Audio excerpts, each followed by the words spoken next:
ଆପଣ ଯାହା ଦେଖୁଛନ୍ତି ଏଇଟା ହେଉଛି ଆଳୁ ବା ବିଲାତି ଆଳୁ। ଏଟା ବିଲାତିରୁ ଆସିଥିବାରୁ ଆକୁ ବିଲାତି ଆଳୁ କହନ୍ତି। ପ୍ରକୃତରେ ଆଳୁ କହିଲେ ଆମେ ଦେଶୀ ଆଳୁକୁ ବୁଝୁ ବା ମାଟି ଆଳୁକୁ ବୁଝୁ। ମାଟି ଆଳୁ ଆମ ଭାରତରେ ହୁଏ ଏବଂ ସେଇଟା ବଡ଼ ବଡ଼ ହୁଏ। ବର୍ତ୍ତମାନ ଆପଣ ପାଖରେ ଦେଖୁଛନ୍ତି ଜଣେ ମାଟି ଆଳୁ ଭଜା ଜଣେ ଭାଜିକିନି ରଖିଛନ୍ତି। ଆପଣ ଦେଖୁଛନ୍ତି କେଡ଼େ ସୁନ୍ଦର ଲାଗୁଛି। ଆପଣ ଆକୁ ଜଳଖିଆ ହିସାବରେ ଖାଇପାରିବେ, ଭାତରେ ଖାଇପାରିବେ, ଯେମିତି ପାରିବେ ସେମିତି ଖାଇପାରିବେ। ଆପଣ ଆକୁ ଭାଜିକିନି ଖାଇପାରିବେ। ଏବଂ ଆପଣ ଦେଖନ୍ତୁ ଏ ମାଟି ଆଳୁଟା ଏଇଟା କେଉଁଠୁ ଆସିଛି, ଏଇଟା ଆପଣ ଦେଖନ୍ତୁ, ଏଇଟା ହେଉଛି ସେ ମାଟି ଆଳୁ ଖଣ୍ଡ ହେଲା। ଯେଉଁ ମାଟି ଆଳୁଟା ଦେଖୁଛନ୍ତି ଏଇଟା ହେଉଛି ମାଟି ଆଳୁ ଖଣ୍ଡ ଏବଂ ମାଟି ଆଳୁ ଏଇଠୁ କଟା ହେଇଛି।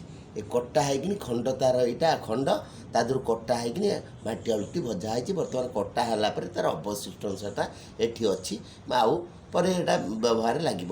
ତେଣୁ ଏଇ ଯେଉଁ ମାଟି ଆଳୁଟା ଆପଣ ଦେଖୁଛନ୍ତି ଏତ ସ୍ୱାସ୍ଥ୍ୟ ପାଇଁ ଭଲ ଉପକାରୀ। ତେଣୁ ଆପଣ ଆକୁ ନ ଖାଇ ଏଇଟା ବର୍ତ୍ତମାନ ଆପଣଙ୍କୁ 30 ଟଙ୍କାରେ 25 ଟଙ୍କାରେ କିଲୋ ମିଳୁଛି ଏବଂ ବହୁତ ଭିଟାମିନ୍ ଅଛି।